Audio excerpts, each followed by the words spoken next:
Yeah, can you see the screen now? Yes, sir. Okay.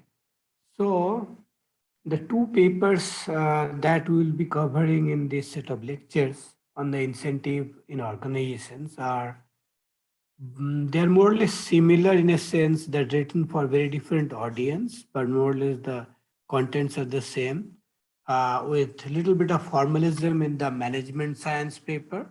Okay, that is more rigorous. And this one is Journal of Economic Perspective. So this is more of a descriptive type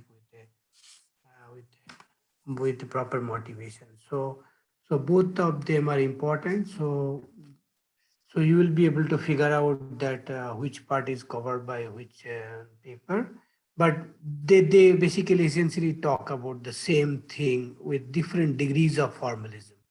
Okay, so the starting point is that we're looking at incentives in organization. Now, this kind of story is equally applicable between organizations as well. So when I say between organization, means that here we will be mainly looking at the problem from the perspective of internal organization of firm, that is between the principal and the agent within the firm. But you can think of that this can be also generalized to interaction between a firm with another firm which is a supplier. Okay, so for example, which is supplying some raw material or a particular component on which the farm is making some production and selling in the market. Okay, so that's how the entire incentive story that we will be talking about will be equally applicable both to the internal organization firm and to the interaction between the firms. Okay. Now, the starting point is that in 1975, Stephen Kerr published on the folly of rewarding A while hoping for B. So this is essentially a tension between that what you are rewarding and what you are getting. So the argument was simple: you get what you pay for. Okay, so if you are rewarding something, then obviously that particular parameters will be the more intensively kind of taken care by the agent. So as a result, you as a principal will be enforcing that kind of outcome by choice. Okay, so if you remember that when we didn't have the output which was verifiable in the court of law, and we have gone for some other criteria called performance criteria, and there the performance was again some other linear function, and the payment can only be based on performance. So then there what we were actually incentivizing is the performance, not the output. Okay, so if you are incentivizing performance, you will get the performance, but that may not necessarily get converted into the output that you are interested in as a principal. Okay, and his point is that two main causes of distorted incentives. Okay, whether you are taking the right parameters or not, that is because that we have too much fascination with objective criterion, so that it can be verified in a court of law. Okay, so individuals seek to establish simple quantifiable standard against which to measure the reward performance. Okay, and overemphasis on highly visible behavior, which can be kind of the basis of all these reward. And some parts of the task are highly visible while others are not. So this particular thing is basically pointing towards that we have unnecessarily got bogged down to objective criterion too much for the reward. Okay, and second point is that we have in the process we have given too much emphasis on the visible behavior, that is observable behavior. Okay, and we all know that whenever there are some activities going on, some part of those activities are visible, some are not. Okay, so in those situations, how we actually reward the agent, that would definitely have effect on the output that the principal is interested in. So, so this is given some observation that it is good that this based on this particular apprehension and the criticism that it has. So the care has. So the agency theory, current state of agency theory has moved beyond what this particular story was about to say. Okay. Now, there are four strands in agency theory so far. That is how Gibbons again has classified that, and more or less this is well known. Is that classic agency model that you have started off from your game theory course itself, that there is risk and incentive trade-off, okay? And that was the classic agency model, okay? So if you give too much high power incentive, which means you are making your agent the bearing most of the risk because you are making the agent's payment contingent on the outcome, and that outcome is uncertain. So giving too much of emphasis on the outcome would mean that if you are remembering that our initial contract was S plus BY, and if the B part is too high, that we call that high power incentive with high bonus payment. But in those cases, essentially is too much dependence on the Y, and Y is uncertain. So that means you are exposing the agent too much to the risk, okay? And then if you do not want to do that, then obviously incentive will fall. So there, that is known as risk incentive trade-off, and that we have done from game theory as well as a little bit here in this course. Then we have also done static models of objective performance measurement. So this was essentially that when the contract was not possible on Y, we tried to construct a contract based on P, and that P was the performance, and that P was essentially related to the actions chosen by the agent, but with a different linear combination. Okay.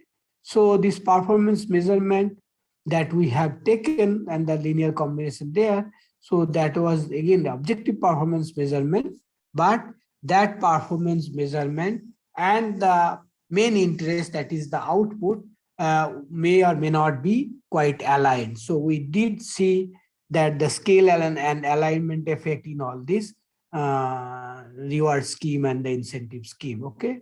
And then that we have done in the initial classes. Now we are moving on to the two important future, today it is not future, but two important development in the agency theory beyond these first two cases was the repeated game models of subjective performance assessment and incentive for investment in capabilities, skill acquisition, so paying for future performance. So just note these 3 and 4 very carefully. These are the two things which we will be covering in this set of lectures. So all of you are aware of this trust game.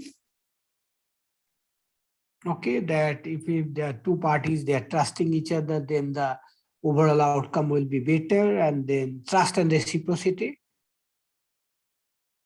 You know that choices. So a game can be stopped by a first player, or it can trust that, okay, the game moves to the second player, and the second player then choose either to take the entire thing, or it can reciprocate, given that the first stage was done by the first player in terms of allowing the game to take place. Okay. So that particular game has only one equilibrium, that the first guy will actually stop the game and take the entire surplus with him. Okay. But but to avoid that kind of scenario, repeated game is helpful. So where the cooperation can be sustained between the two parties. So we'll be looking at that kind of features in this particular agency problem. Okay, that when the performances are not objectively measured. And similarly, we'll be also talking about that the promotion rule, how it affects the incentive scheme. So essentially that I will promote you, so which means that in case of promotion, you will get more payment in the future, but that more payment in the future and the promise of promotion that I offer to you will affect your current performance because you want to impress me by giving a good performance in the current situation, although you are not being rewarded immediately, but you will be rewarded in future with a promotion. Okay, so these two aspects will be dealt with in this. Now this I have already covered, and when you read the papers you will see. Okay, so these two dimensions with P and Y are already covered. So we are going to the relational contract, and this relational contract is based on. So imagine that some contracts cannot be written because they are not verifiable by a third party, that is the court of law. On the other hand, those contracts, although we may not be able to write, but we know each other within the organization that whether you have worked hard, okay, and whatever the outcome that has been generated. So it may not be possible for outsider to evaluate or assess the performance of a particular agent within the organization, but the superiors or the supervisor will be able to assess the performance. Okay, so in that case, the contract, which is not possible to be verified by a third party, that is court of law, and because it is not possible to objectively measure the performance, so in that case the no contract can be written. And if the contract cannot be written, then essentially and then we are talking about subjective assessment. That means that it is not possible to write down contract where the third party can come in and evaluate whether the contract has been kind of respected or not. But both of us within the organization, we know each other and we know we can evaluate that performance. Okay. So this is where the subjective assessment is coming in. Subjective is not necessarily that I subjectively assess your performance. It is simply saying that these two parties, they have a shared understanding of what's the performance. Okay, but they cannot really bring in a third party to make the assessment. So because there is lack of objective assessment. Okay, so now to give an example, just imagine that whatever you are doing currently will have implications for the future.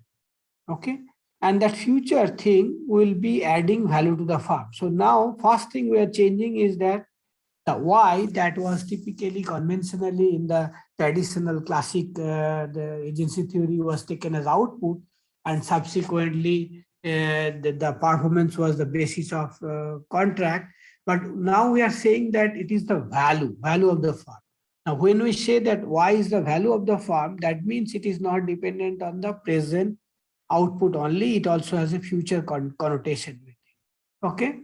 Now, when we have that value of the firm, and that value of the firm, you and me can ascertain that whether your work or your contribution to this firm value has been adequate or not, but it is impossible to convince a third party about that particular contract. Okay, so we cannot write a contract because it cannot be verified by a third party, and we are thinking of that the contribution of the agent is towards the firm value. Okay, and that value is not visible to anybody right now. Okay, but we mutually, with a shared understanding, we know whether you have done the right thing or not, and I am also on the same page that you have done the right thing or not. Okay, so then when subjective assessments are kind of are the only assessment possible, okay, then this future compensation, promotions, and whether the employment will be continued. So all these things will matter a lot. And if you look at it, all these things are based on subjective assessment. So in a sense that whether you will be fired or not tomorrow in your own organization, it is not dependent on your current performance, but it is the subjective assessment of the superiors which will determine whether you will be kept in the current job or not. Okay. Or for that matter, your promotion, that will depend on the subjective assessment of the superior. Okay. And also whether you should get an increment even if not promotion. So all these things are based on the subjective assessment, and so that is quite prevalent in the inside the firm. Okay, so that is very well known. So we will move on to the relational contract in a situations where the objective assessment of the performance is not possible, only subjective assessment is possible.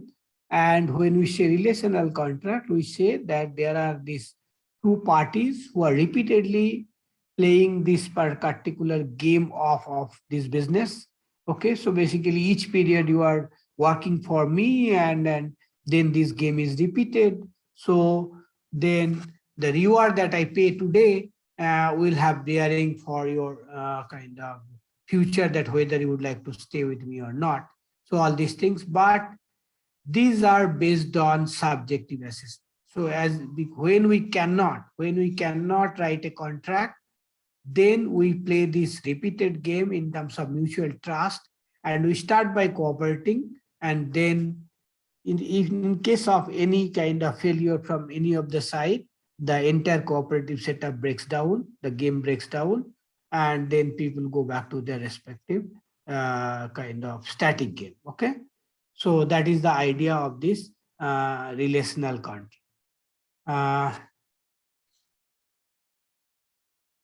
So here the model that we are taking to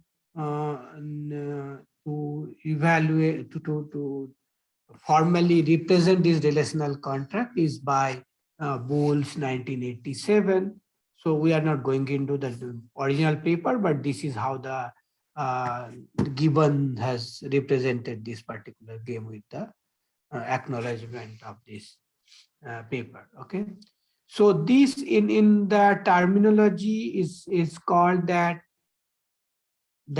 performances are observable to the both parties because both are within the relationship, but they are not verifiable by a third party. Okay, so this particular thing that we are thinking in terms of subjective assessment of performance is essentially the terminology that is typically used is that the performance is observable, the outcome is observable, but not verifiable. Okay, and when something is not verifiable in the court of law, you cannot write a contract because verifiability is the foundation stone of any contract that can be written. Because if it is not verifiable, then obviously no court can come in case of any dispute. And in that case, the contract has no meaning, because if you cannot have a redressal of any dispute based on that written contract, then that contract is just a rubbish paper. Okay. So now this particular parameter on which we are always talking about subjective assessment. Now this subjective assessment does not necessarily need to be perfect.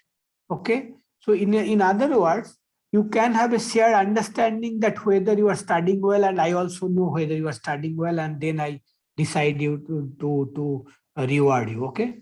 Now there can be imperfect proxy, but we should have a common belief about that imperfect proxy. So although the parameters on which we have this shared understanding about this particular outcome, although they may not represent in terms of the completely measurable thing to both parties, but we can have a shared understanding, and that can be an imperfect proxy, but that imperfect proxy is such that we have both the same understanding about that proxy. If we have divergence, then again this relational contract will not be possible, because then simply one party will say that you have not worked hard, okay, and then you have nothing to kind of say against that, and as a result this relational contract cannot happen.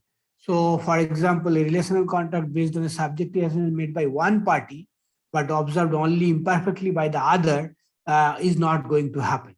So for example, you have to have equal, you have to be on the same page in terms of understanding the subjective assessment, and that should be shared subjective assessment. So otherwise there will be this tussle between the two parties. So one party will always try to say that your performance is not up to the mark. The other party might claim that it is up to the mark, and then there will be this conflict. Okay, so that in such a situation we cannot have a cooperative outcome that we are thinking in terms of a relational contract. Okay, now relational contract, you see, the most of the situations, most of the economic situations are governed and driven by relational contract.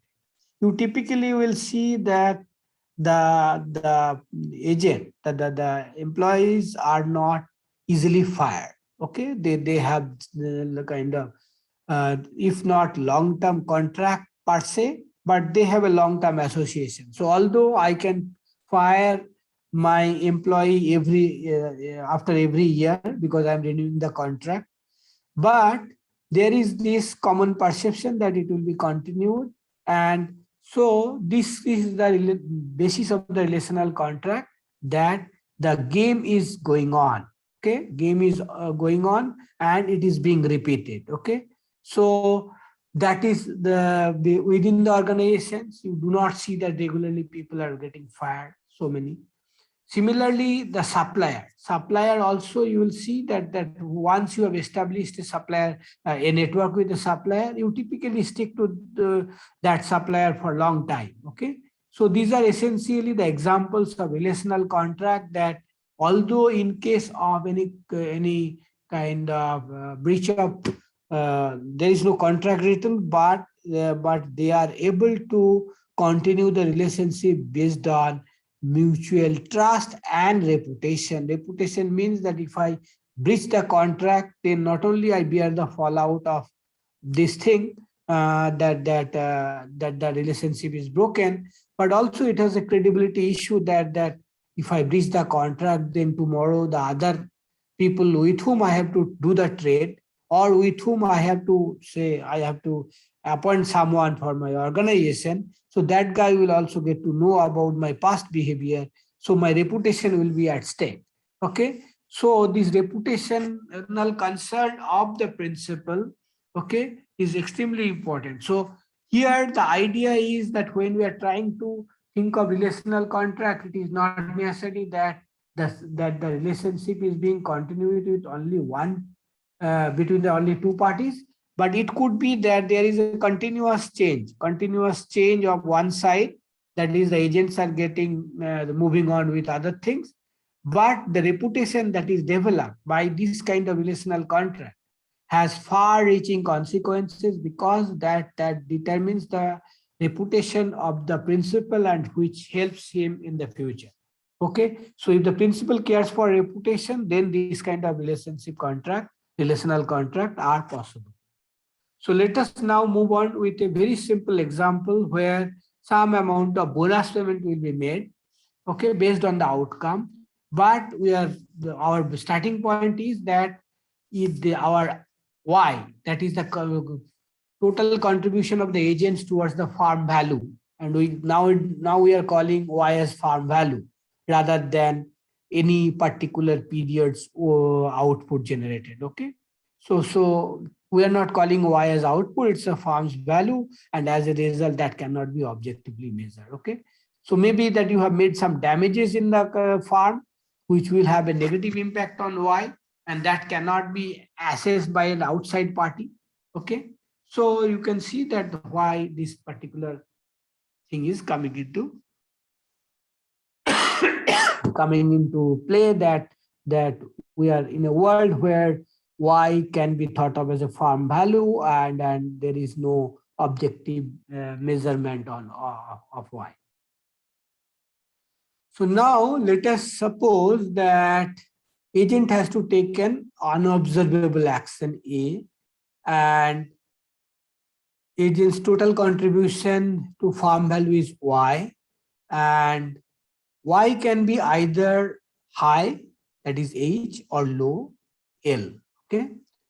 Now, agent's action A, which is unobservable, but that determines the probability that whether the value of Y will be high.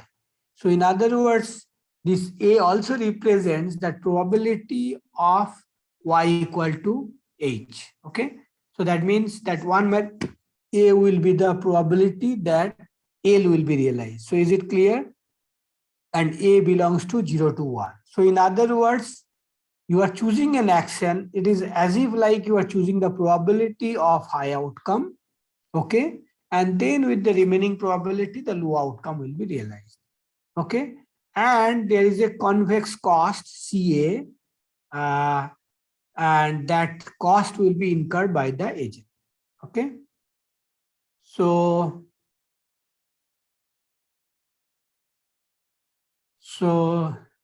now we are thinking of a compensation. Now compensation has two components. One is base salary, that is S, and another part is bonus, which is B.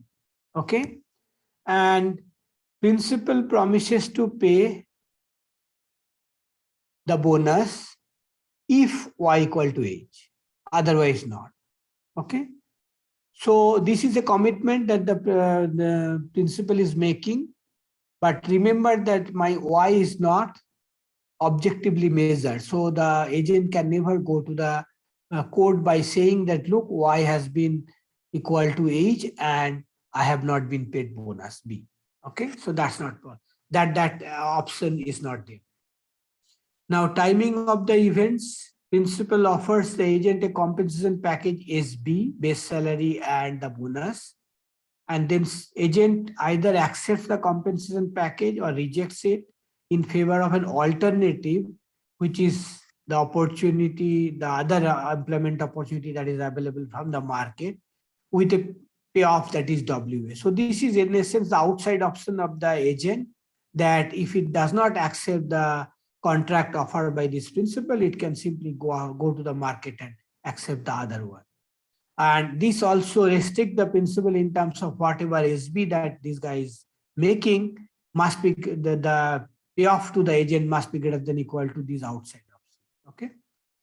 Third, if the agent accepts, then the agent chooses an action A at a cost CA, and the principal does not observe the agent's action. Okay, A is not observed. So then what principal observes at the end? Remember that your A is the probability, that your action influences the probability. Suppose you work hard, then naturally the outcome will be high with higher probability. Okay, but that is not directly guaranteeing that it is going to be high only. Okay, so with some probability it can still be low. So you have really worked hard, but your grades are still not good. Okay, so that's the kind of situation that we are trying to model here. Okay. So A is chosen by the agent, which is not observable to the principal, and principal only observes at the end of the day whether H or L is realized, and this H and L are observed by both parties. Okay, so they both get to observe this, but this observation of H or L is not verifiable by a third party. So what would be the principal's payoff? Y minus W. W is the amount of payment that the agent will be receiving. And then what would be the agent's payoff? Agent's payoff will be W minus CA. Okay. Now, principal's discount rate is R. Okay. And agent's discount rate is immaterial because it is the principal's reputation that is at stake. Because after observing Y equal to H, whether he pays the bonus, that is of major concern for us, and we are trying to model that aspect. From receiving total compensation W and choosing an action with convex cost CA, so So this CA tends to infinity when A tends to 1. Okay, so this is a very convex kind of cost structure. Okay. Now, what will be the fast-paced action? So that means just now bury all the conflict of interest between the two parties and simply look at the social surplus. And when you look at the social surplus, this is your social surplus. L plus A into H minus L minus CA. CA is the cost that will be incurred by the agent. Okay, so is it clear? So in other words, A into H plus 1 minus A into L, that is your surplus, right? Because A is the probability that Y will be equal to H. And that if you just simplify, you get this. Okay. So now, what would be the choice, fast-paced choice of action, A star? That will be such that C dash A star is equal to H minus L. Okay. So your fast-paced action choice is C dash A star is such that H minus L is the marginal cost is equal to H minus L. In a single period employment relationship, the principal will choose not to pay a bonus. Okay, why? Because there is no repetition and principal, anticipating the principal, if and Y equal to H or L, whatever is the outcome, principal has appointed the agent only for one period, right? So then why should it pay the bonus? Because it can simply go away with the money, right? Because it doesn't need it doesn't need the agent anymore. So it would not pay the bonus. And if it does not pay the bonus, the agent will anticipate that in a one-shot contract, there is no point supplying effort, because supplying this A choice that A is costly for him, CA is the associated cost. So the agents will not exert any effort in that case, and agent's contribution will be Y equal to L then, because the A is the probability of that Y equal to H is realized, and if A is chosen to be 0, then only L will be realized. Now if only L is realized, then suppose if L is less than WA, what does that mean? That means that the agent's outside option WA, the opportunity cost is greater than what it would be able to produce being with the principal. Okay. So the agent will choose not to work for the principal, and it will simply not accept the contract in the first place. Okay. So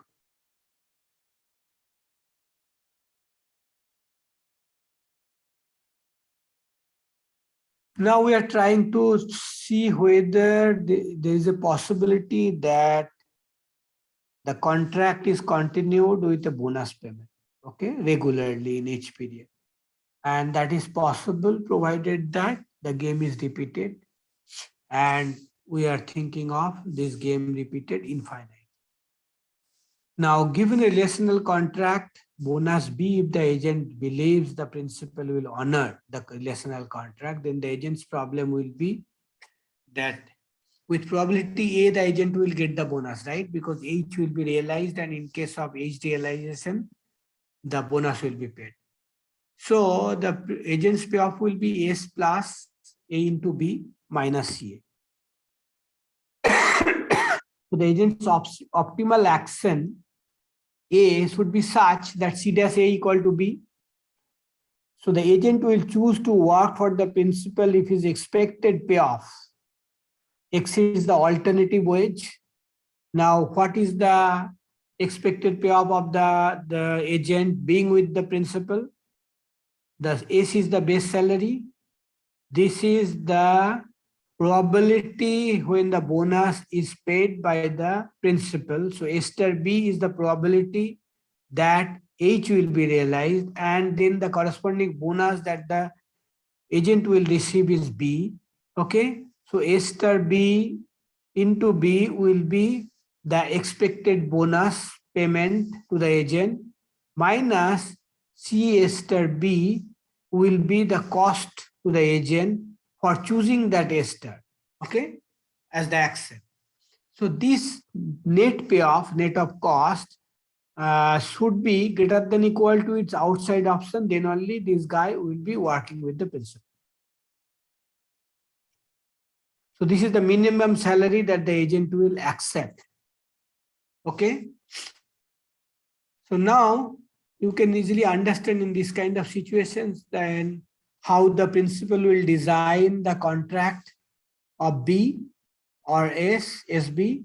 It will design the contract SB in such a manner that this left hand side, that's a payment to the agent, is exactly equal to WA, that is its reservation payoff, right?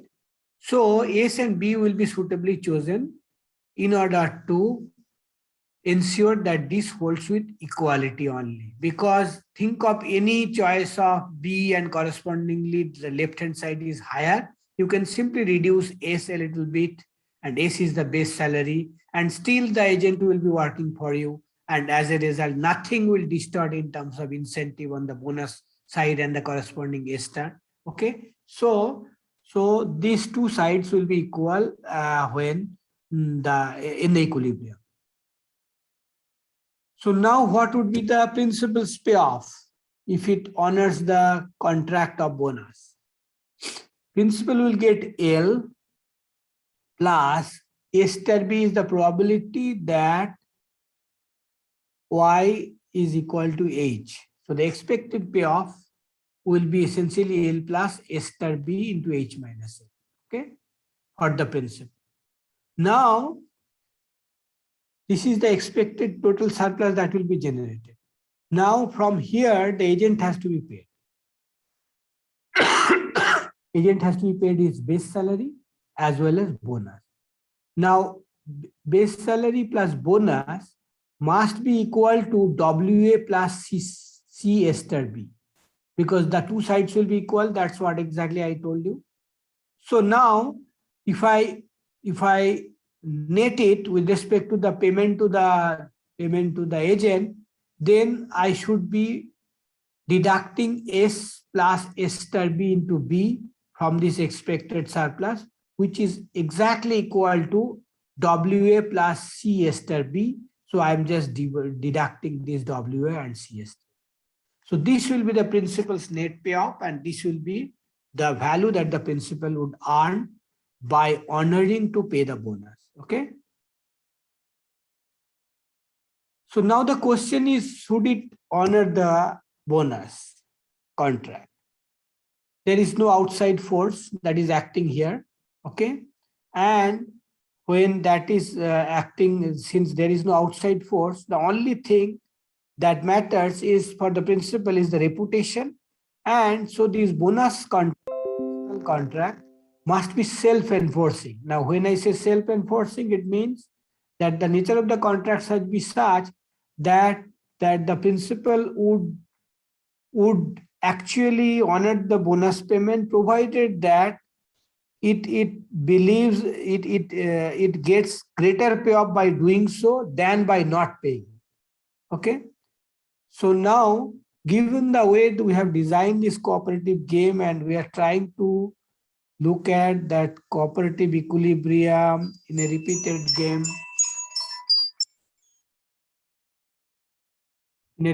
game, that cooperative equilibrium. So they have started off with cooperation, and then in any case, in any period, if any of the parties they deviate, then the game basically moves back to the static equilibrium. And the static equilibrium, we have seen that static equilibrium means that basically they part ways and there is no continuation of the game. Okay, because the agent will then take up outside option, and in a single period we know that there will be no effort chosen by the agent. Okay, so now if principal pays the bonus, then in the current period it gets H,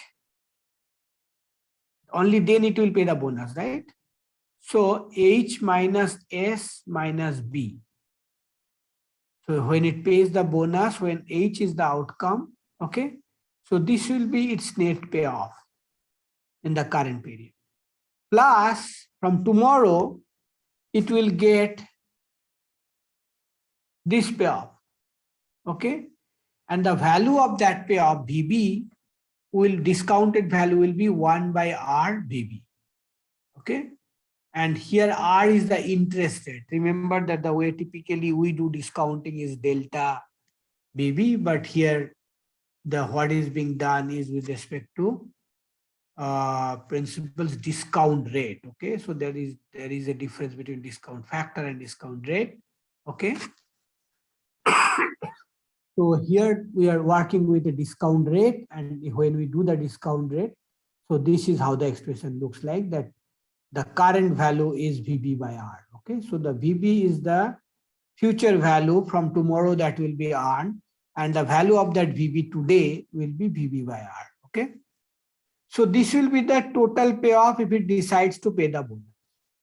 If it decides not to pay the bonus, although Y equal to H has occurred, so obviously its own payoff goes up. So it simply pays H minus S, and there is nobody who can come and actually kind of threaten him in any manner. So H minus S will be how much it is paying. So it gives the base salary to the agent, and H minus S will be principal's own payoff. But it is hugely costly for him, because then from tomorrow it gets zero, because this relationship is broken. Okay, and the value of that zero is 0 by R today. Okay, so that's trivially 0, but just for the sake of exposition, I have kept it like that. Okay, so now if this condition is satisfied, then the principal in its own interest would like to pay bonus, although there is no hard and fast rule for him to pay the bonus. It is simply the expectation of this continuation equilibrium, which will be that in each period they will play this cooperative game where the agents will be actually choosing some action which will improve the probability of better outcomes, H. Okay, so that relationship will continue. Okay, so in this relational contract, this condition will be satisfied, means that if B is less than equal to 1 by R BB, okay, where 1 by R is the present value of $1 received next period and every period thereafter. Okay, so when this condition is satisfied, then the principal would pay the bonus. Okay. Now the optimal relational contract therefore sets B to maximize expected profit per period. Now, expected profit per period is VB, subject to the reneging constant that B should be less than equal to VB by R. Okay, so you choose B such that B is less than VB by R, and the relationship continues. Okay. Now look at what are the ways you can move with this. So there are a few comparative statics. Now, if the principal is patient enough, now what does that patient enough means? If the rate of interest is low, okay, if the rate of interest is low, that means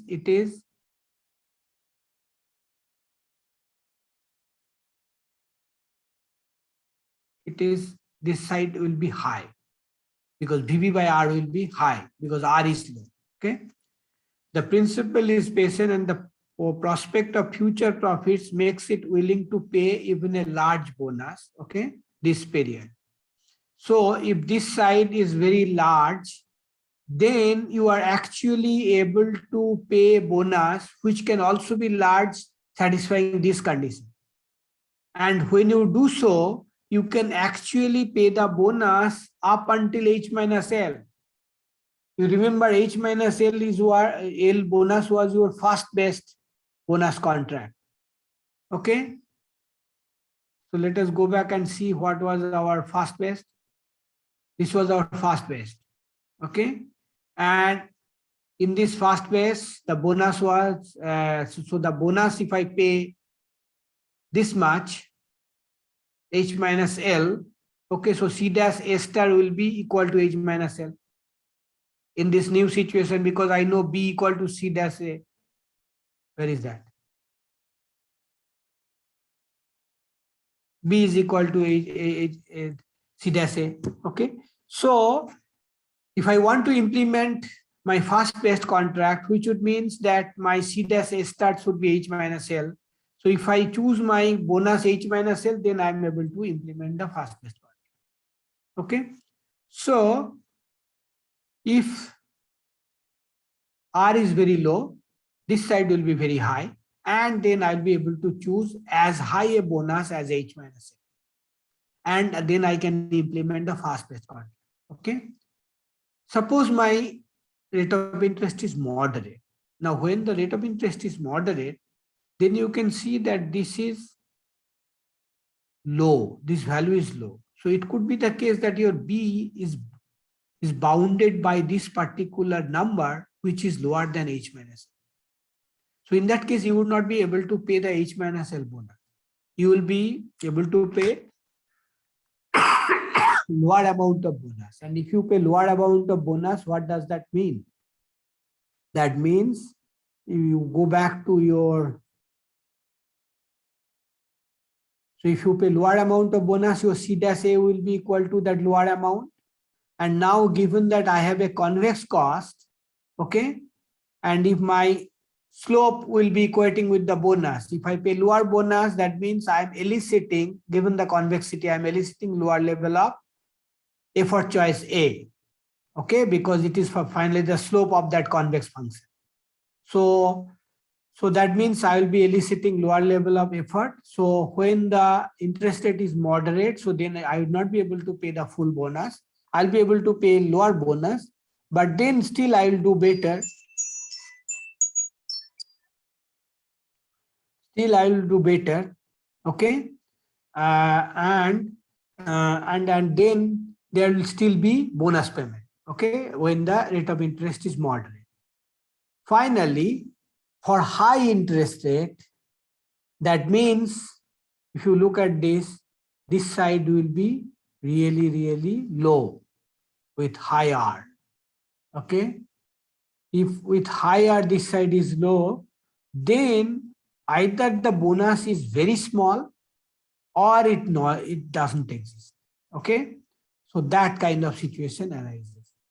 But this bonus payment is happening in a repeated game outcome where the principal cares for its future payoff, and that future payoff is here, that this VB is the positive future payoff.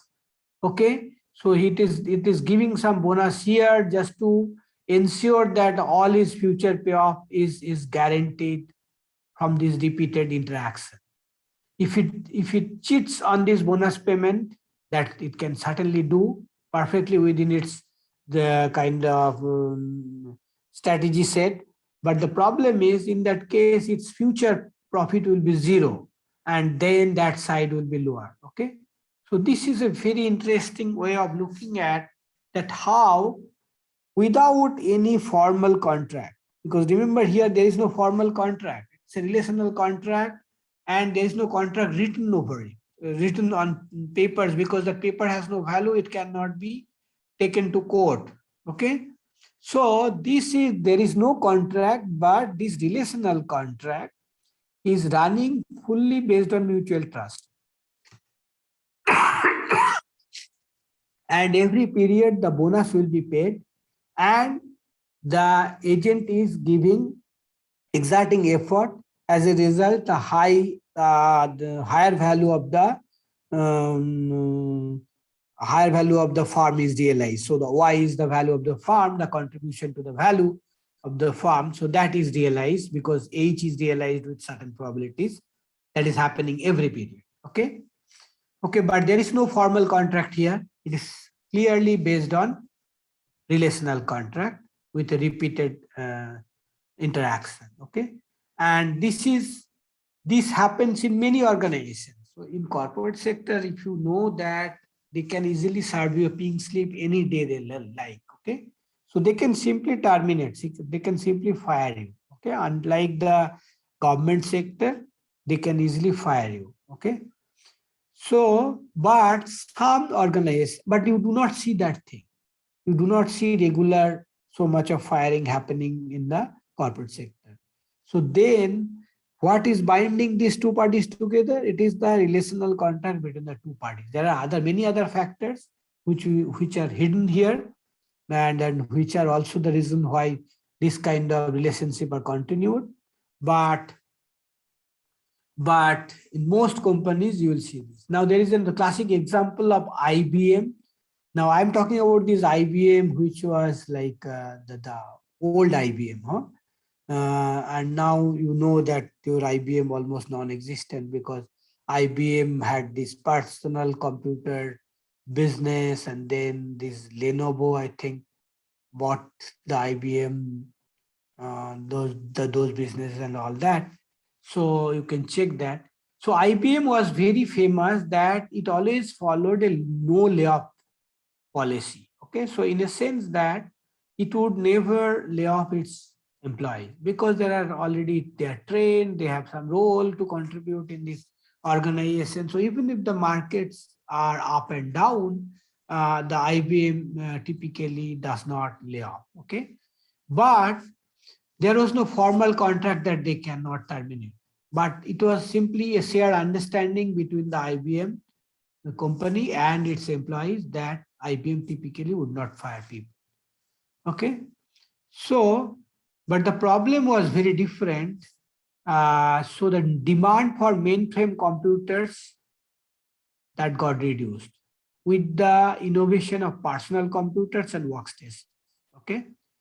And IBM was famous for mainframe computers. Okay. So these were really, I have not seen any of these, but I know that ISI had it in the beginning, and also Delhi School, where you have your lab now. Apparently, Delhi University Computer Center was located there, and they had this kind of machines. Okay, but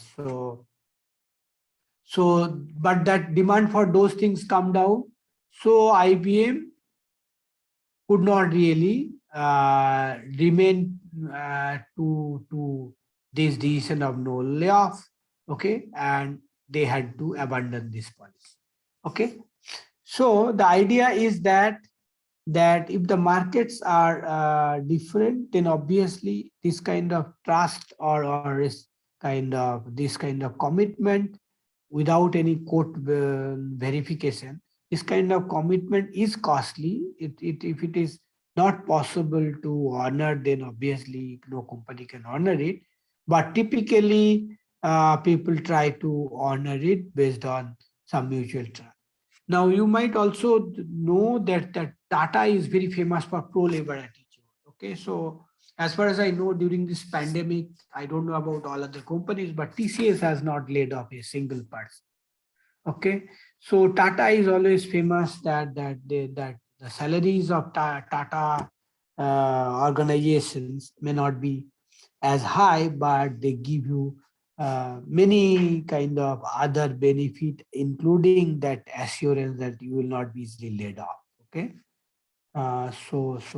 and in fact, you will for many companies, you will see labor unrest. Okay, but for Tata's, wherever they have gone in, you will rarely read in the newspaper that there are labor unrest. Okay, whether it is in automobile sector or in the uh, Tata Steel or Tisco, all these things. Okay.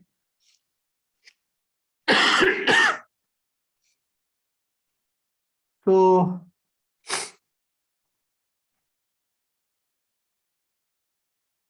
this is coming out of a kind of repeated game equilibrium, that and the bonus is paid based on whenever the better output Y equal to H is produced. Okay. Now, Now, obviously, these things are very difficult and to implement in real life, and sometimes these relational contracts do fail. Okay, and then that's true. But in this context, there is no contract written, but you do get incentives are coming through these repeated interactions to the relational contract. I just wanted to give you a couple of papers which I'm not finding here. Okay, so this is not the only kind of applications. Where are those Sapiro-Stiglitz and all? So have you ever come across this model called efficiency wage theory?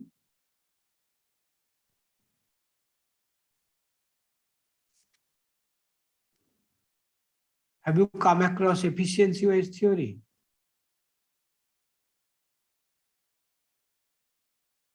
Yes or no?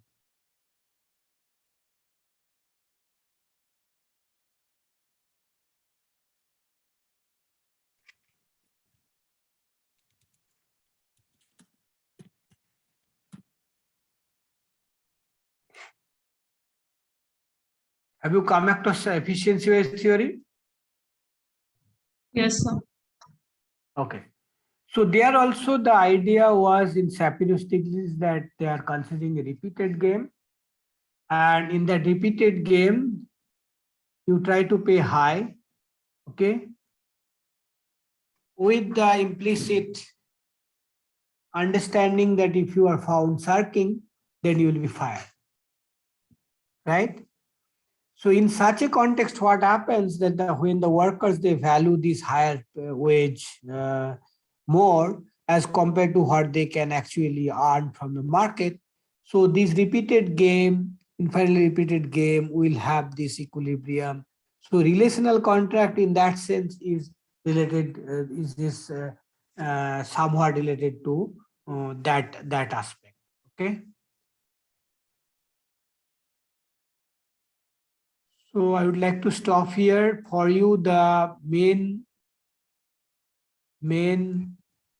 reading material is this. So this will be, for today, this will be your main reading material. Management Science, Gibbons, 2005. Okay. And then we will be doing some bit of Gibbons, the other paper. Okay, but let me tell you, this is a survey kind of Journal of Economic Perspective. Typically is a, they try to give it a non-formal representations of the ideas and analysis. And this management science is still better in terms of more formalism is there. And this paper will also have that other two models that I have talked about, the based on performance, the alignment of scale.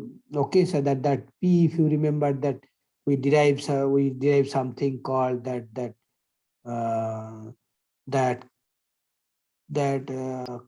cos theta, if you remember that your alignment and scale effect, okay, for that bonus payment. So that particular analysis is also here in this particular paper. Okay. Okay. Do you have any question?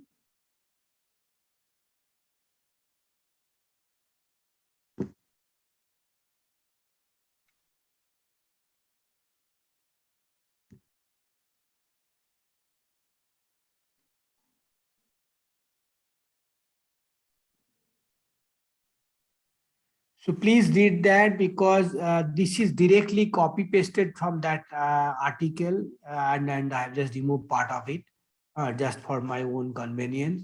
So this note I am not going to circulate for the simple reason I want to force you to read this. Okay, and you will get many more related information from that, and it's highly doable in a sense that whatever I'm doing is from there only. So it's not that mathematically you will be stuck at any.